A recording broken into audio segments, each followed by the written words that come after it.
No ar. Bom dia a todos, bom dia a todas. Vamos então iniciar a nossa segunda conferência desta manhã. Meu nome é Thiago Quiroga, eu sou professor aqui do programa de pós-graduação da Universidade de Brasília, atualmente vinculado à linha de pesquisa de imagem, estética e cultura contemporânea.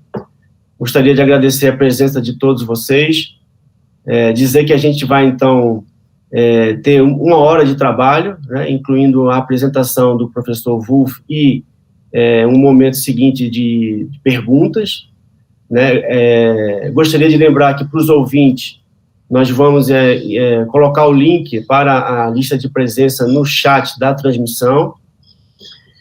E gostaria, então, antes de iniciar, de passar a palavra para o professor Wulf, rapidamente pedir licença para proferir algumas palavras em inglês, tanto de agradecimento ao professor Wulf, quanto também como uma forma de apresentá-lo a vocês.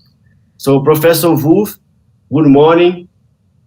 First of all, I'd like to say it is an honor to welcome you to our colloquium. Many thanks for being with us, for participating of our colloquium. Since we have started to organize it, we had to make many changes related to our original idea, and you have been very understanding during this whole process involving the accomplishment of this event. For sure, it would be better if we could be together face to face, but we know it is a really difficult time and we have all to keep safe. Anyway, it is a pleasure to listen to you, even at a remote mode. So many thanks for being with us. Well, good morning. Just a minute, I'd like to say just shortly some words about you.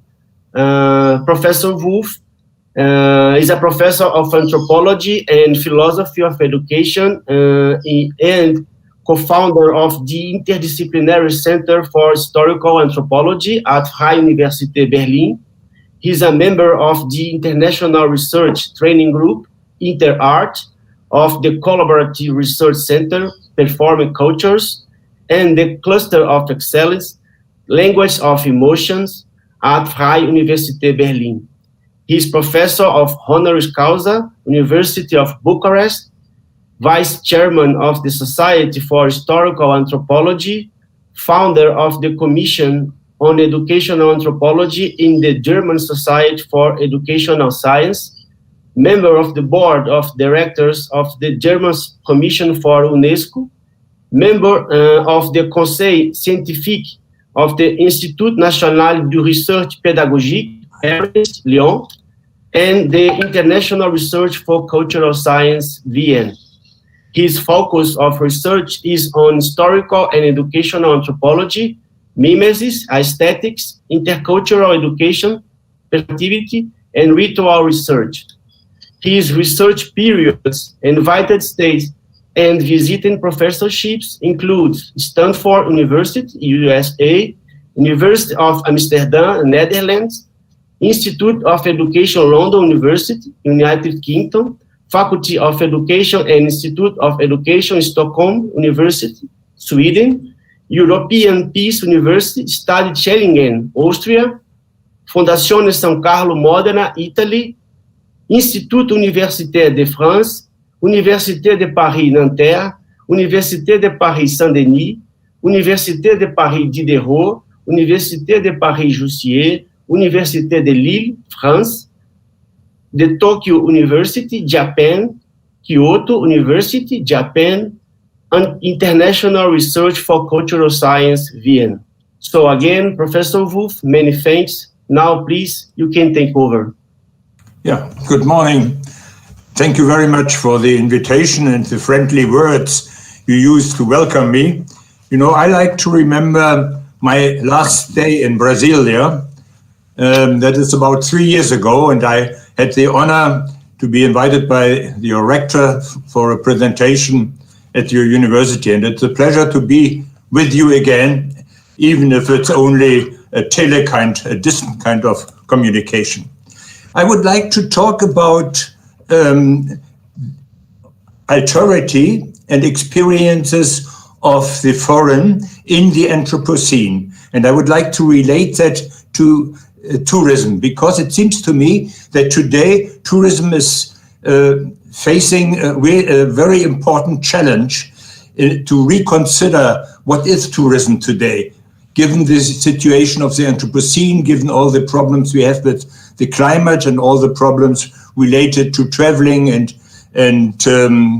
climate change and so on and so on. So we have to reconsider it. On the other, that is one aspect. The other aspect is that tourism is of great importance for the coming to know the alterity of other people.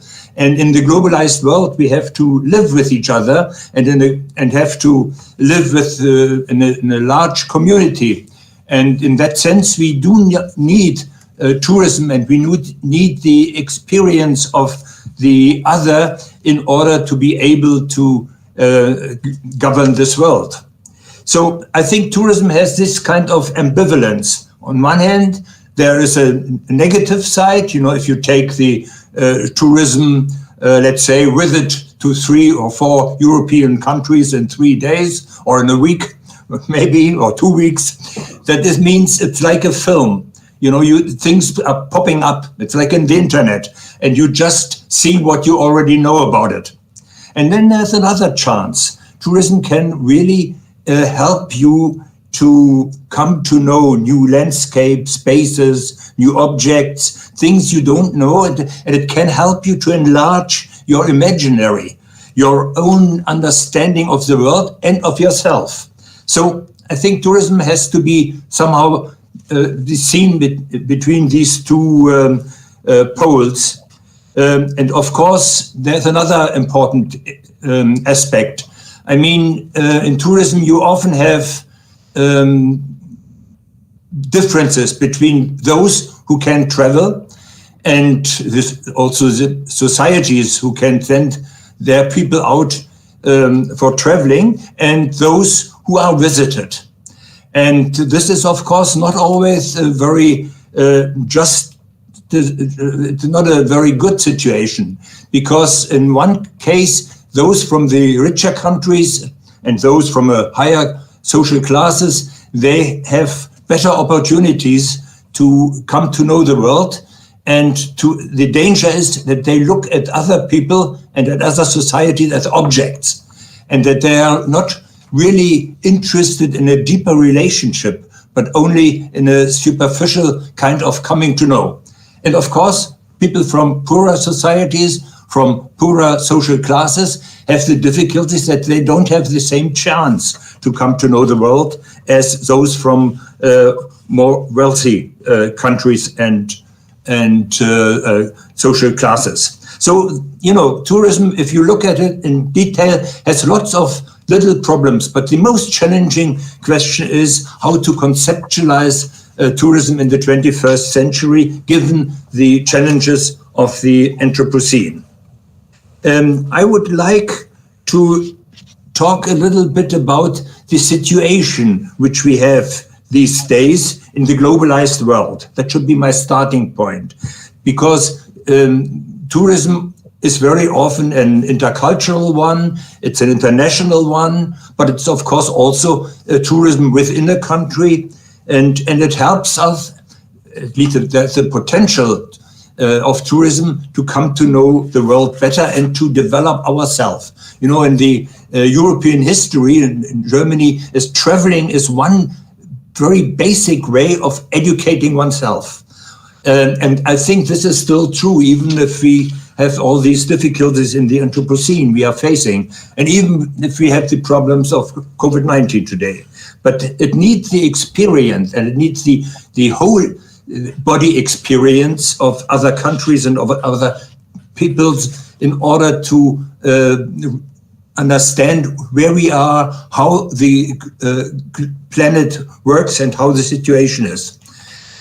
Okay, having said that, I would like to talk first of all about the situation of the globalized world. And then I will talk about alterity, the foreign, and the experiences. And then finally I will relate to the question of Anthropocene and what that means as in terms of challenging a new reconceptualization of tourism. Although I have to admit that I have not a final answer on this very basic question. I think we are facing it since a few years, and we have to reconsider tourism in many, many aspects. Anyway, first point, globalization and cultural diversity. Globalization can be observed almost in all areas of life. So that crisis developments, such as the financial banking crisis, do not only have national, but also global consequences. I think in Brazil right now, you are in a very difficult situation, which relates very much to that too. The contemporary social change, which is called globalization, is a multi-dimensional process with economic, political, social, and cultural consequences. It changes the relationship between the local, the regional, the national, and the global.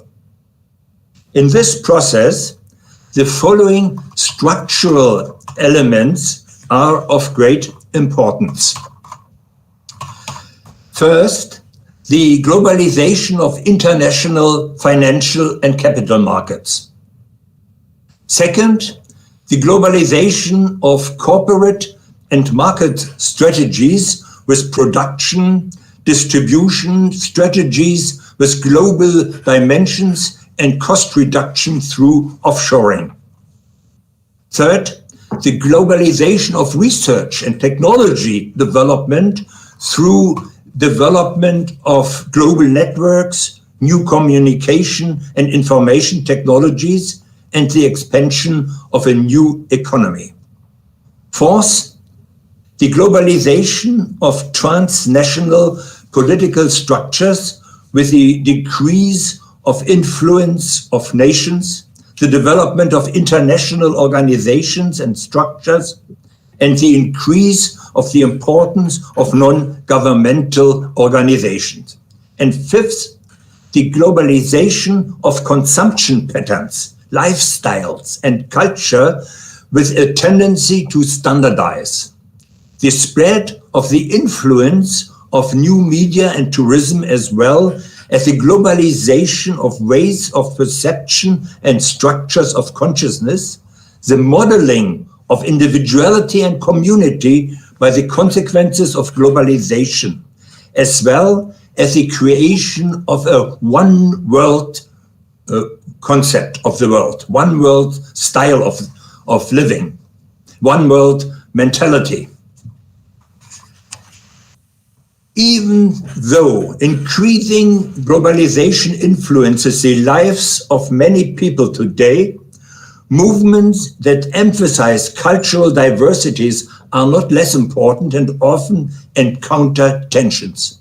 Since the 2005 UNESCO Convention, the Magna Carta of International Cultural Policy, efforts have intensified to assert the right to cultural diversity. The protection and promotion of cultural diversity makes the development of cultural identity possible. In the face of global homogenization processes, these trends, in part against the grain, are of particular importance. In the framework of this convention, which has since been ratified by almost all countries, the protection and promotion of the plurality and cultural forms of expression is expressly demanded. It is based on the view that cultural plurality is a defining characteristic and a common heritage for all humanity, that it represents the main driving force for its sustainable development, and that it is an indispensable condition for peace and security. This plurality is created by the uniqueness and plurality of the forms of expression of peoples and societies. It makes possible the exchange between cultures and promotes the liveliness of cultures and the relations they can establish between themselves. Cultural diversity, experience of alterity, of the foreign, is a guarantee of cultural creativity and requires respect for differences and otherness.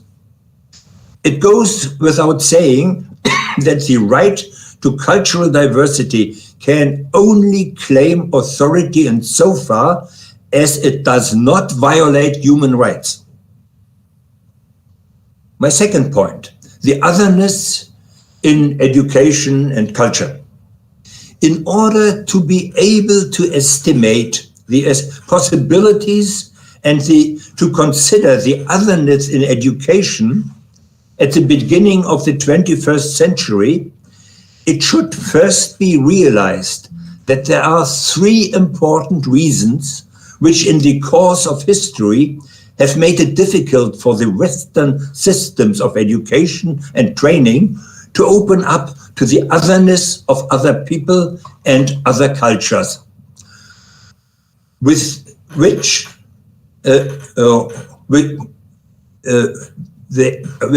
they have a relationship and which they have to establish a relationship. From a hypothetical point of view, the reasons can be seen in the fact that there is a pronounced individualism. You could call it also an egocentrism, an overestimation of the individual. 1 point. Second point, an extreme rationalism. You could call it also with the Greek word logocentrism. That means focus on rationality, on Western rationality. And thirdly, an excessive ethnocentrism and all the psychological factors related to these three elements. In the process of a non-violent rapprochement with the other, one should avoid ontologizing the stranger or the otherness and not make it an object with fixed and rigid characteristics.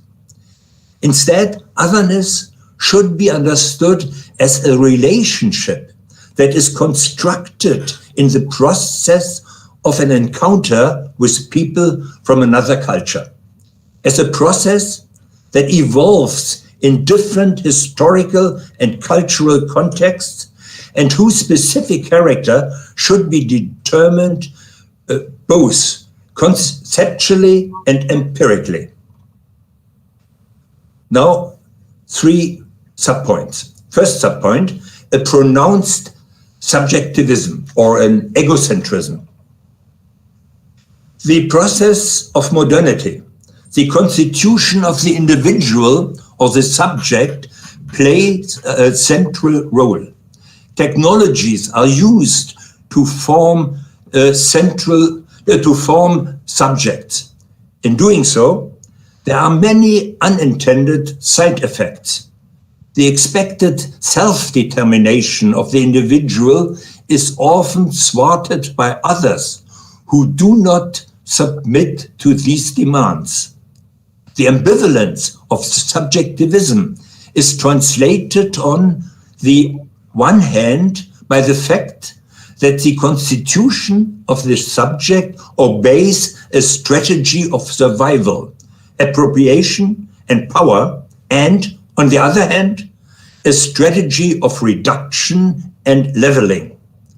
The attempt to reduce others to their utility, functionality, and availability seems to fail and at the same time to succeed. Because in the relationship with others and in the process of building one's own identity, a new horizon emerges and appears loaded with new knowledge and new tasks. Now my second chapter, the extreme rationalism, the logocentrism, the overestimation of rationality. And you could even add also the overestimation of the numeric, of numbers. It counts what you can put in numbers, and what you cannot put in numbers is not considered as scientific and valuable. Well, I exaggerate a bit, but to make the point, this is helpful. An extreme rationalism has often led to perceiving others only through what is rationally accessible. What is not rational is not seen and therefore excluded. Whoever stands on the side of rationality claims by the same token to be in a position of right. When the other is distinguished by a language and a rationality which refer to general conceptions, the difficulties increase when it comes to approaching and understanding him. Nietzsche, Freud, Adorno, and others have subjected this sufficiency of extreme rationality to criticism and have shown that there are also people who live in contexts and relationships where rationality plays only a subordinated role. Now, this third chapter, excessive ethnocentrism. Ethnocentrism has also led to the exclusion of others. Todorov, Greenblatt, and others have analyzed the process of destruction of foreign cultures by European ethnocentrism. Among their considerable misdeeds was the colonization of Latin America in the name of Christ and the Christian kings.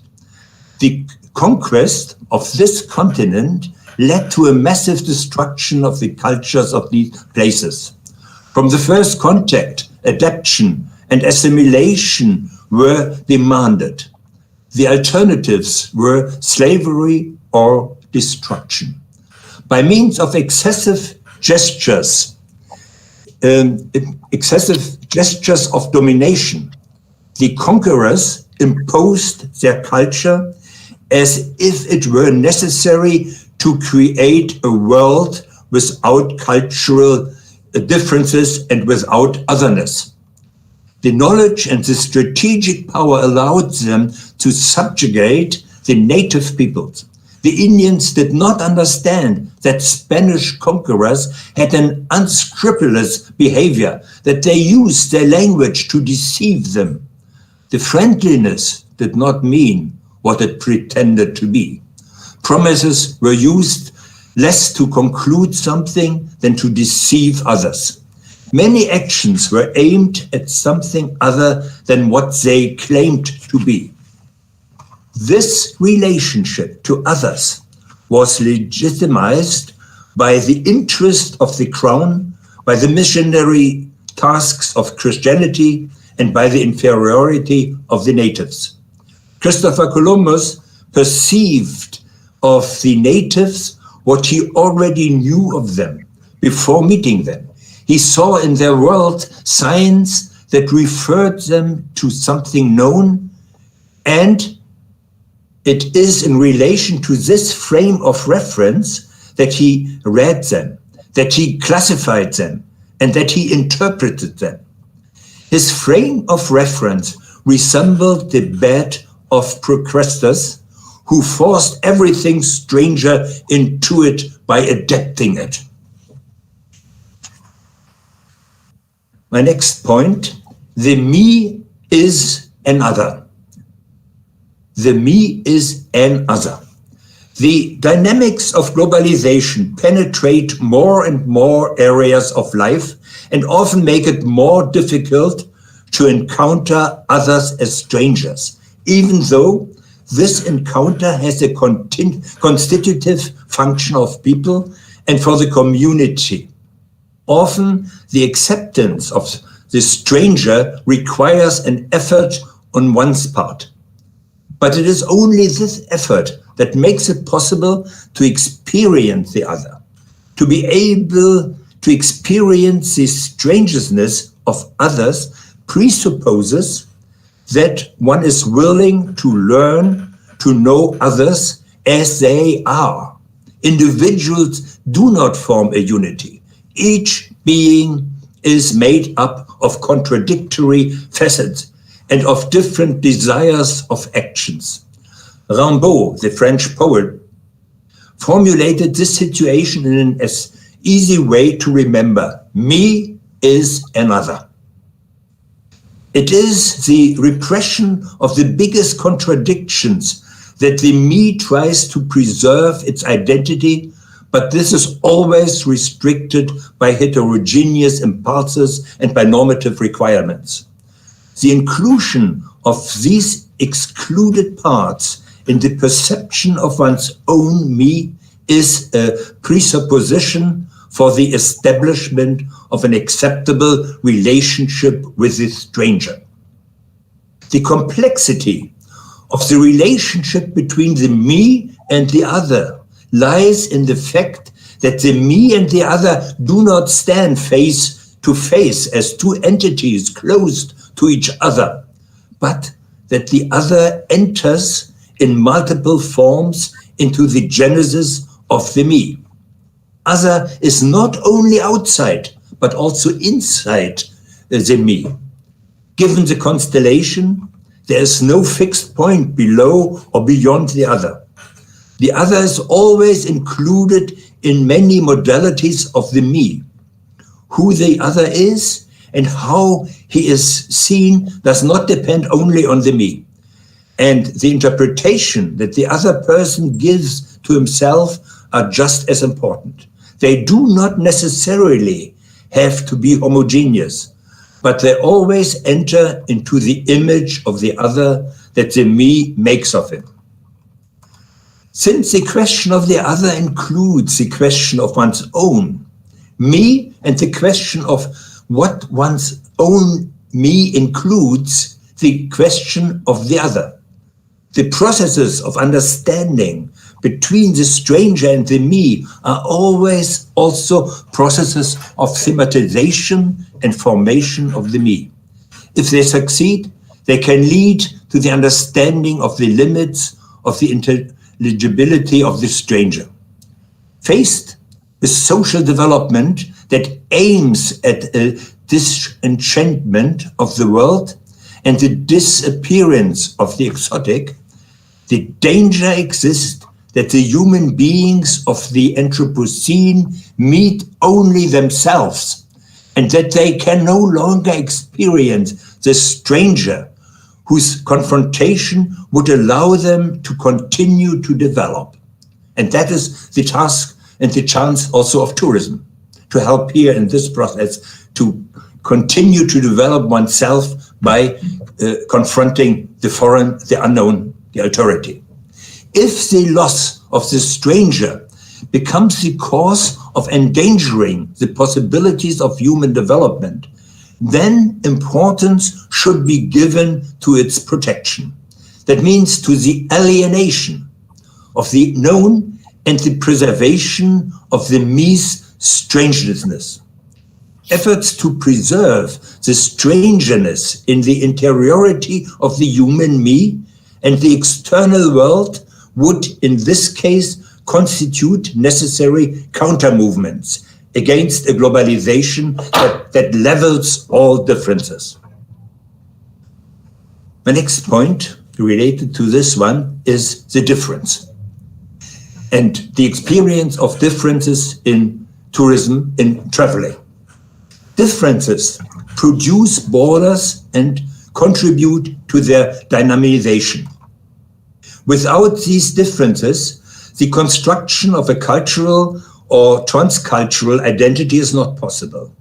Differences are produced by inclusion and exclusion, for example, in rituals. Pierre Bourdieu explains the mechanism of this production of differences by referring to initiation rituals. The influence of a newly elected president into office is an example. The category of difference acquires particular importance in the above-mentioned UNESCO Convention for the Protection of Cultural Diversity, which envisages cultural differences as a universal human right on the basis of which a construction of cultural identity is possible. The diversity produced by these differences plays a central role in showing how to deal with heterogeneity and otherness. My second point, transgression. Transgression occurs on the one hand when rules, norms, and laws are exceeded, and on the other hand when culturally born borders are crossed. This overcoming produces transculturality. Transculturality overcoming can be done without violence, but it is often linked to a manifest symbolic or structural violence. In the relationship with cultural difference, there's often a transgression of the borders transmitted to the traditions.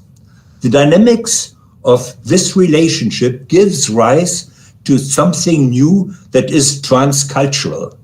Transgressions transform norms and rules, forms and practices of life. They shift boundaries and thus create new cultural or transcultural relationships and constellations. With the help of the dynamics of transcultural learning processes, such transgression processes can be analyzed and ethnographically described. My next point, third point, is hybridity. The particular interest in the formation of new hybrid cultural forms that arise as a result of transcultural differences and transgressions, as a result of increasingly dense and rapid communications and interactions, as well as the intensification of economic, political, social, and cultural exchanges. New forms of transcultural hybrid cultures are increasingly being created. The concept of hybridity comes from agricultural genetics. In the 1980s, the concept of hybridity began to spread to the cultural sciences.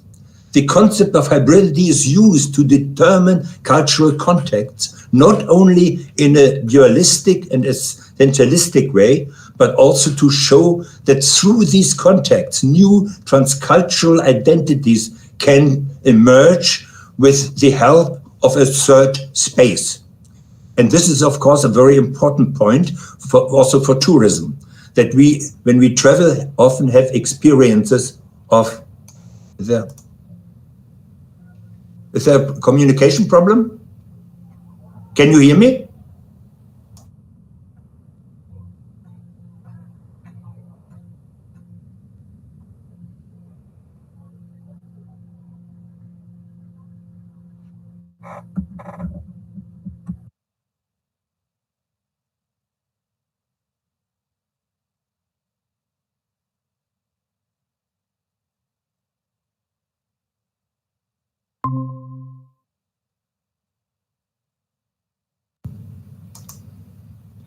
Hello. Hello, we can hear you. You can hear me. Oh, fine. Yes. So I was talking about the third space. This third space is liminal. It is a space of in-betweenness and emphasizes the in-betweenness. In this liminal space, spaces are bypassed and restructured, and hierarchies and power relations are changed. It is crucial to know to what extent these processes and their results are determined by performative practices, and in what way new transcultural hybrid forms are born in them. These forms are mixed forms in which particular elements from different systems and contexts change their character in mimetic process and give rise to new, partly transcultural identities. This identity is no longer constituted by standing out from another, but by mimetically assimilating to the other and creating the new in a dynamic transcultural way. Now, let me come to the issue of the Anthropocene. I will shorten a little bit my paper and to show you how important the issue is. Tourism can contribute to an understanding of alterity and transculturality, and that we have seen in the last paragraphs. However, here is an open problem in a dilemmatic situation today. To what extent is it possible to avoid the destructive elements of traveling and tourism in relation to the conditions of the Anthropocene, in which the human being to a large extent determines the destiny of the planet? What do we mean by Anthropocene? That is an important question, because this is the starting point for questioning tourism today. Even though the criteria of the Anthropocene are not absolutely precise and discussion is still going on, it seems possible to identify a first phase of the Anthropocene at the beginning of the Holocene some 12,000 years ago. During this time, the retreat of ice, the warming of the earth, the development of agriculture, the development of trade, as well as the spread of humans to more and more parts of the earth took place. A second phase might be the beginning of the industrialization around 1800, extending into the 20th century. It is the age of great machines. During this time, the world population grew from about 1 billion to over 6 billion people, and the global economy and energy demand increased 50-fold. The third phase can be distinguished. This covers the period between 1945 and 2015. It is characterized by the explosion of the first atomic bomb, the enormous acceleration of life through the new media, the associated economic expansion, and the invention and global dissemination of the new media.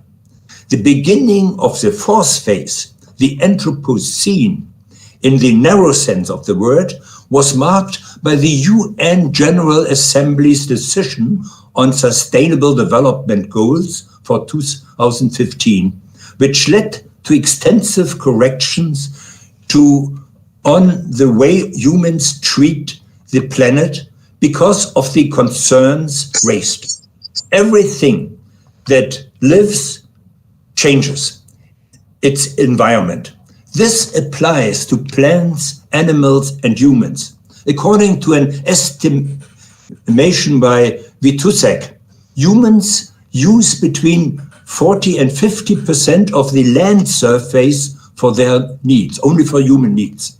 25% of the products of photosynthesis are also used by humans. Humans used the earth has grown significantly in the last few years. According to a UN report for the turn of the millennium, 12% of bird species, 23% of mammals, 25% of conifers, 32% of amphibians are endangered.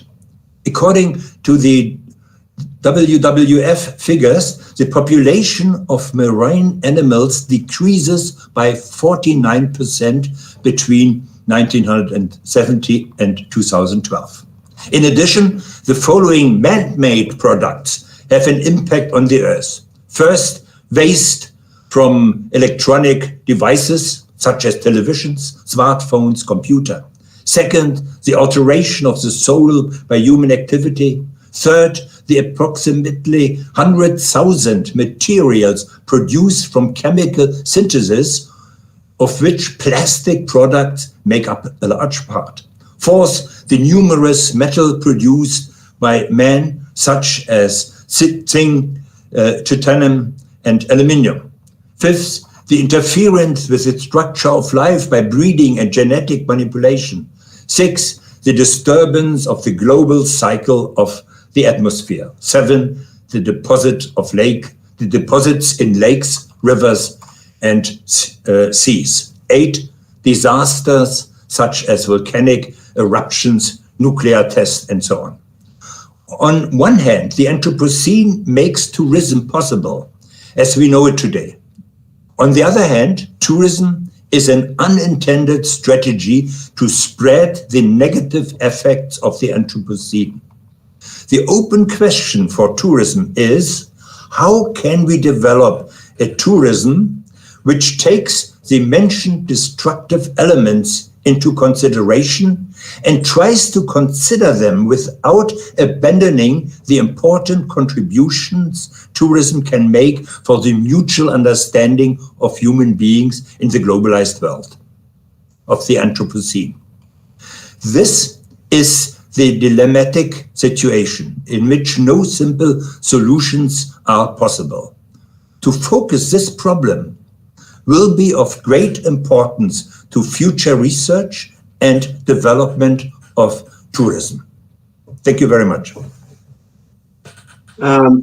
Many thanks, Professor Wulf. Can you hear me well? Yeah, I hear you excellently. Okay, many thanks. So we have here already 2 questions, and then I would love to make a question also. So. Yes. The first question is tourism as logic seems to infiltrate it not only in traveling, but in everyday life. Are we are we condemned to being alienated from our own local, from our own local context by a tourist experience of every day? This is the first question. The second question is tourism a vector of alienation? How can we think the third space as a praxis to overcome commodification of everyday living? So these are the first 2 questions. I have another one, but I don't know if you prefer to make some comments about these 2 questions. And then I talk. Okay. Let me start with the second one. I think this is an interesting concept, the alienation, the foreign. And this is very important in the whole field of education. The experience of the foreign, of authority, of something which is, of somebody or something which is different from yourself, is a challenge. And the danger is today that the society and the world, the planet, is more and more man-made. You know, there are almost no natural areas, maybe in Brazil, but also, as you know, diminishing. But generally speaking, very few areas where the human being has no influence on its structure and its cultivation. And the danger is that we always meet ourselves in the world.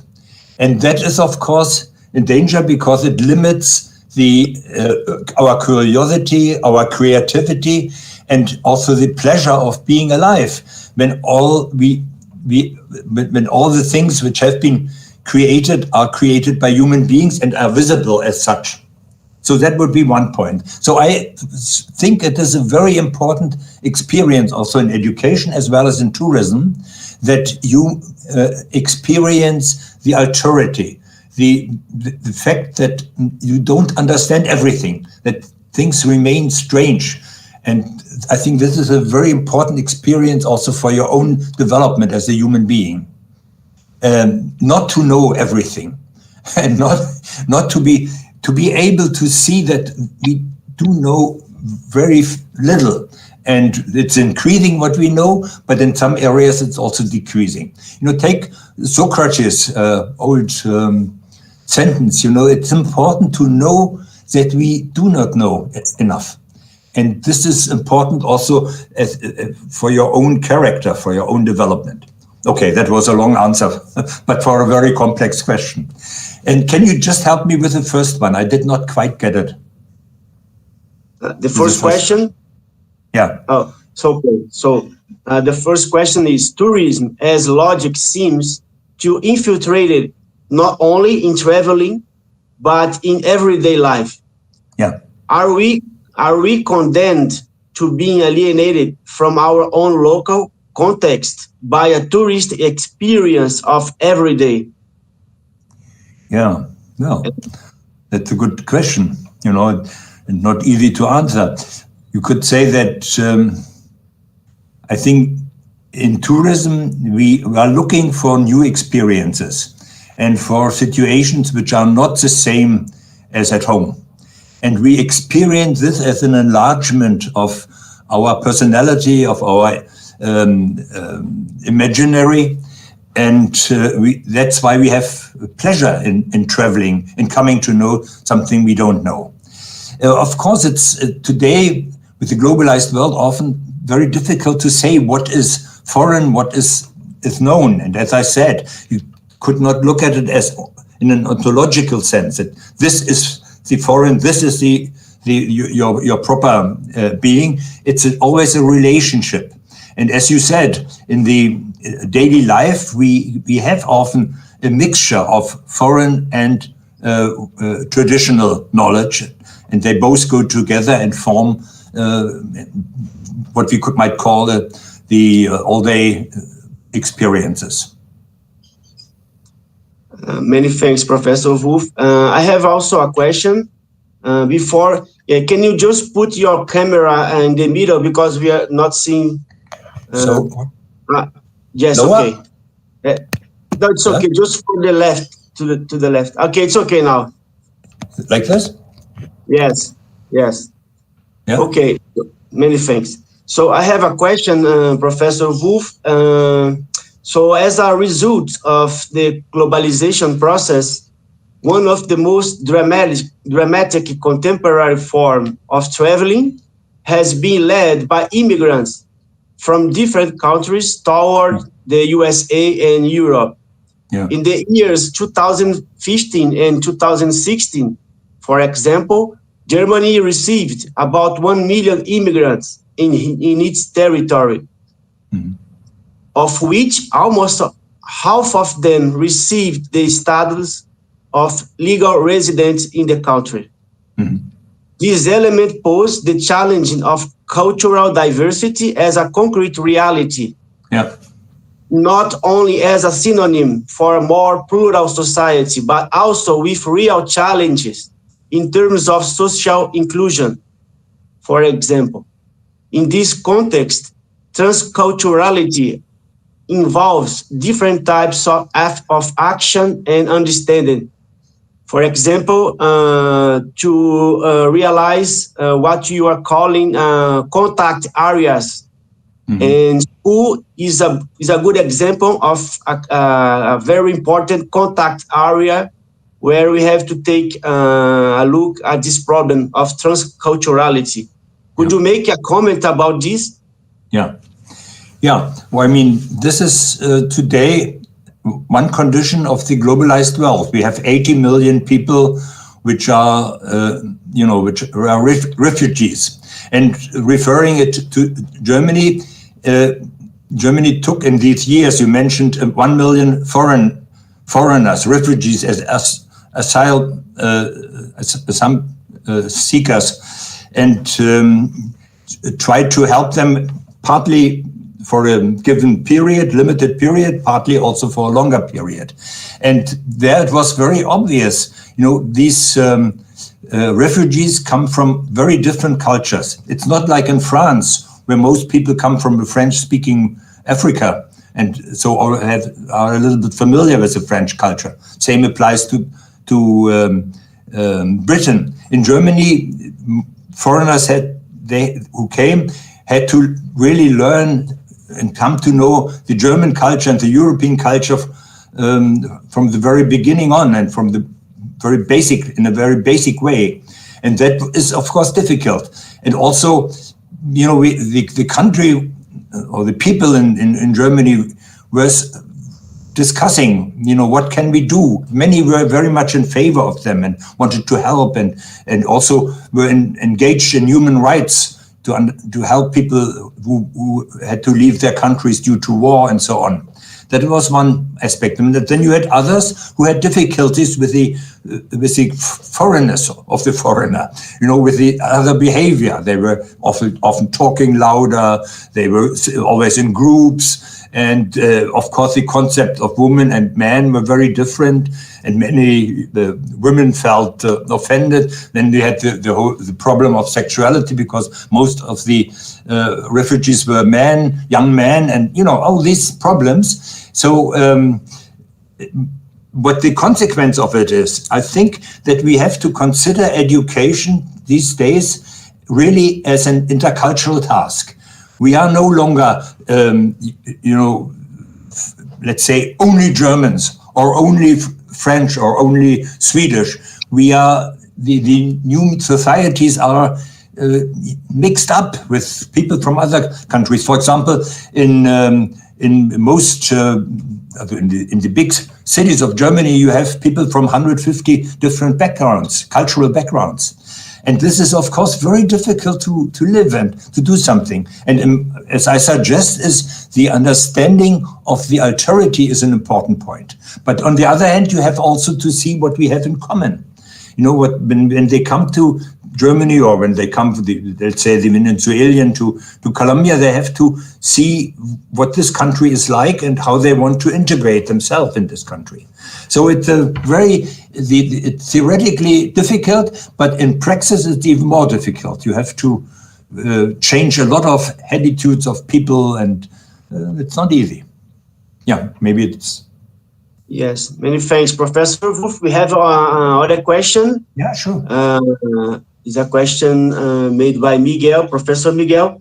Yeah. He's asking you, you think we should prepare an ethical tourism education to overcome the tourism massification in order to save the importance of education within the tourism practices?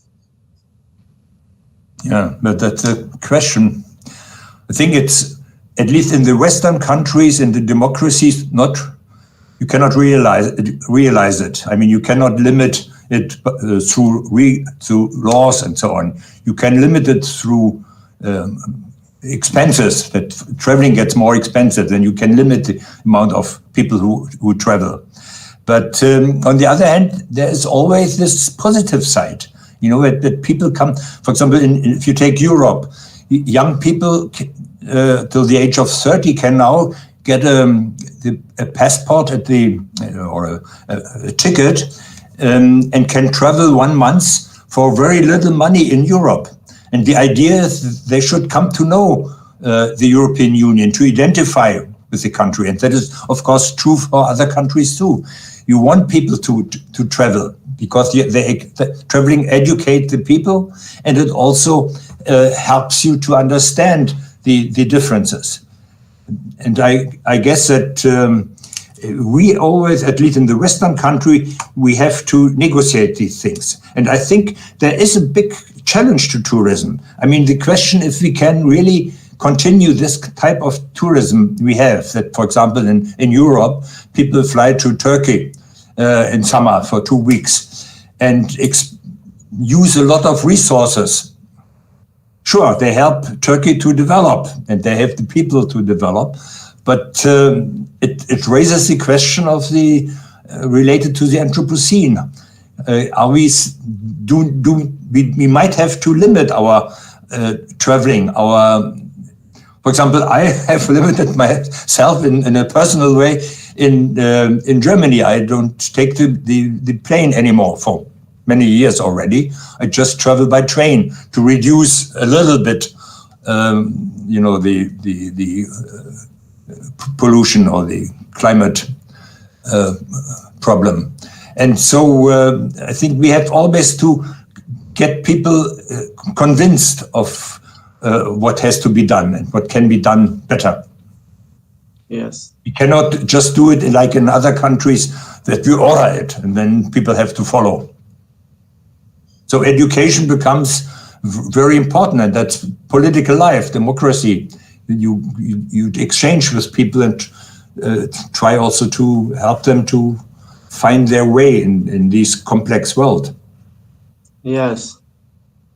Yes, I was just I was just going to do this question, because in your recent concerns has been the critique of the Anthropocene as an expression that has been designated to address an era of humans in which no part of the globe would be immune to the reactions of men. Mhm. But you have said that we should not limit ourselves to the ecological question, because the Anthropocene involves other factors. Could you comment just a little bit, if possible, highlighting how it relates to our ways to traveling today? Yeah. Well, I mean, the focus when we in the concept of Anthropocene is on climate change and on environment issues. And in that sense, it is also relevant for tourism. But the Anthropocene, I think, has to be understood in a much broader sense. There's a certain dynamic, a certain attitude the human being has towards the nature, towards other people, and towards ourselves. And it seems to me that in this context, the question of violence is very important. Violence against nature, violence against other people, war, but also a question of violence against ourselves, in education. In that sense, I would argue that the issue of the Anthropocene has to be developed and discussed in a broader sense. It does not have to be limited to the environmental issues. That's one point. The second point is that it should not be limited only to negative effects, because as I mentioned, the attempts of the UN world to establish the 17 goals of sustainable development imply also that we can try to turn the world in a more positive development concerning its nature, its relationship to nature. So in that sense, for tourism, in tourism, it is a certain dynamic which we see, that's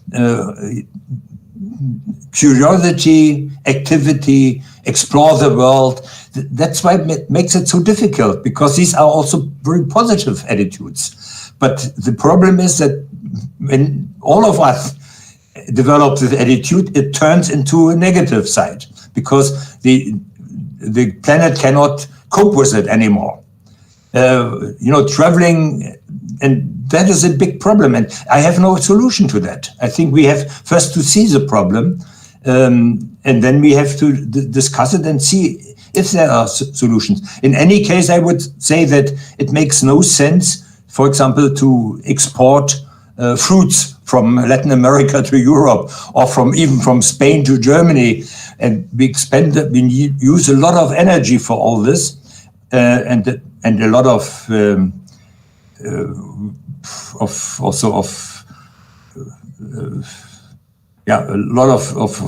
efforts, or a lot of material which we could save, and which we don't have to use if we change a little bit our taste and our behavior. Also, with reference to plastic, the excessive use of plastic is something which we destroy the world, mainly the ocean, and we get all this through the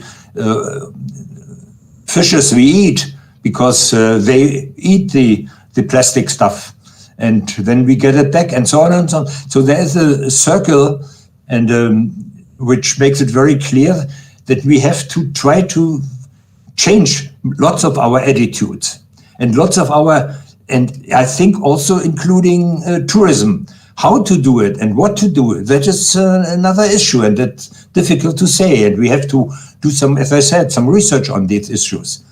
But these are challenges which just came up, let's say, 20 years ago at the latest, or at the earliest, I would say. But yeah, anyway. Yes, Professor Wulf, we are getting to the end, but we have here last questions. Yeah, okay. Only one more question. The question is, when social media promotes tourism by only focusing on egocentrism, it affects long-term the mission of a transcultural education? Yeah. So the point is, say it again, please. When social media promotes tourism, but only focusing on egocentrism. Yes. Yeah. No. Yeah, that's my point. I think it is important that we reconsider the concept of tourism, and that we try to. There are attempts to establish, let's say, a more positive type of tourism, and also to expand that. And as the person who put that question said, this is also related to the question, what does tourism mean? I cannot only relate it to myself. I have to relate it to other people. I have to relate it to the communities I'm visiting. I have to relate also and see the negative outcomes of tourism. We know that from research in Africa, how negative and destructive tourism can be, because it comes in with completely different values and destroys traditional communities. And that kind of tourism, I think, we don't want to have. So we have to see how to conceptualize that differently. But this is not easy, because in reality, it's very often a question of just of money, and people who have the money can determine what they want to do. But there we have to limit, I think, the freedom of tourism, but also maybe of other attitudes and other actions we like to do. Like, for example, consumer attitudes. We may have to reconsider our consumer attitude considerably with reference to the Anthropocene and the negative outcomes. Professor Wulf, many thanks. Actually, we would have many questions to talk about. I think it's very interesting. There are many different points of view that we could consider. But we are getting to the end of our time. So I'd like to say many thanks again. It was a real pleasure to see you again. And I hope we can be together face to face soon. And Brazil is open to your visit. Many thanks. Okay, I wish you a good continuation of the colloquium, of the workshop, of the conference, and all the best to you too. And I hope to see you again in a not too far future. Bye bye. Okay. Many thanks, Professor Wulf. Então, eu gostaria de agradecer a todos pela presença, dizer que a partir das 14h30 nós iniciamos as mesas redondas do colóquio, e a programação está disponível na lista de WhatsApp do evento e do próprio Facebook. Muito obrigado e até a próxima.